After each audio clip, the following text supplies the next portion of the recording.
So what kinds of trade retaliation measures are you willing to consider now, if any? And is everything on the table if there's no agreement before August 19th? Everything's on the table if there's no agreement, depending on the outcome of the negotiations, yes. Prime Minister, I'm wondering how you see this window of time of trade talks given the new 30-day deadline.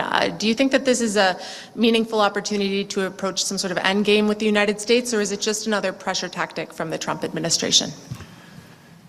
It's both. I mean, that's the direct answer. We've seen a series of trade negotiations that the U.S. has undertaken, and normally there's a deadline. Normally there's an outsized tariff associated with that deadline. First observation.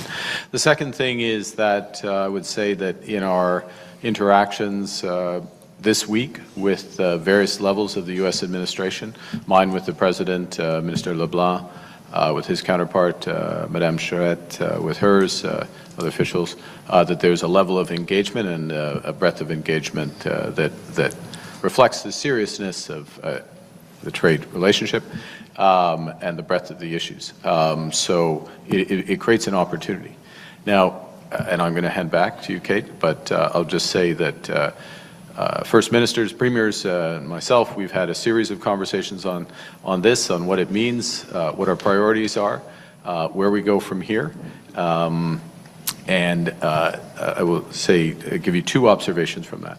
One, we all recognize that the most important thing we can do is to continue to build this economy strong and unite this economy. That's job one. That immediate benefits for Canadians, and that is what we can control. And the second is to be united with respect to our strategy, our negotiating strategy, and our objectives. And part of that unity is recognizing that there isn't a series of little trade issues, they're broad trade issues. All of them have to be part of a comprehensive agreement. Thank you. Prochaine question. Next question. Eli Ritter, Canadian Press, question for the Prime Minister. Last year you made the decision to remove many counter-tariff measures. So what kinds of trade retaliation measures are you willing to consider now, if any?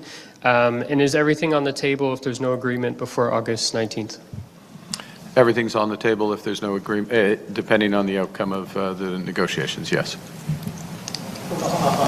En français, le Canada va faire tout ce qui serait nécessaire, mais ça dépend sur les résultats des négociations avec les États-Unis. Prochaine question. Next question. Maria Saru, CTV News. For the Prime Minister, you told CTV News explicitly on July 12 that the splitting of profits or net revenue with the U.S. from the Gordie Howe Bridge would only happen after accounting for the debt of the bridge, but that's not what the text of the New Deal says. So, was that a lie, and were you downplaying your concessions to Trump? Thank you for the question. First, let's be clear about what the deal is and isn't with respect to the bridge. And the first thing is, this is a good deal. This is a good deal for Canadian businesses, workers. It's a good deal for the future of our commerce with them. Put in context, there is about $300 billion a year of trade on the land link between Michigan and Ontario. And Premier Ford knows every dime of that trade. He's got it tracked. So $300 billion, a huge amount of trade. So this creates an important link, and it's an absolute, it's an engineering marvel, and it's a testament to the workers who created it. So that's. Secondly, the underlying agreement between Canada and Michigan remains in place. That's the underlying full text, weighty agreement. I'm illustrating the thickness of that agreement. It's in the public domain. Under that agreement, there is no splitting of tolls under that agreement, which is what I was referring to, perhaps imperfectly, but there's no splitting of tolls under that agreement until all of the debt is repaid, debt from Canada. For reference, and it depends on how much traffic and, there's various sensitivities, but for reference, That's about 50 years. It takes about 50 years for that to kick in.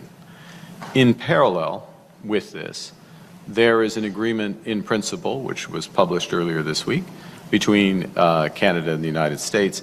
And under that agreement, there is a sharing of net revenues after operating expenses, various other expenses, not including debt repayment. That's, I should have been clearer, that's referred to in the Michigan agreement with respect to tolls, but that is under the parallel agreement.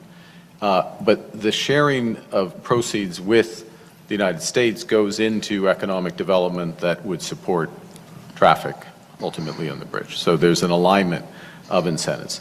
The combination of that agreement and the sharing under that, it is a very marginal impact on the overall economics.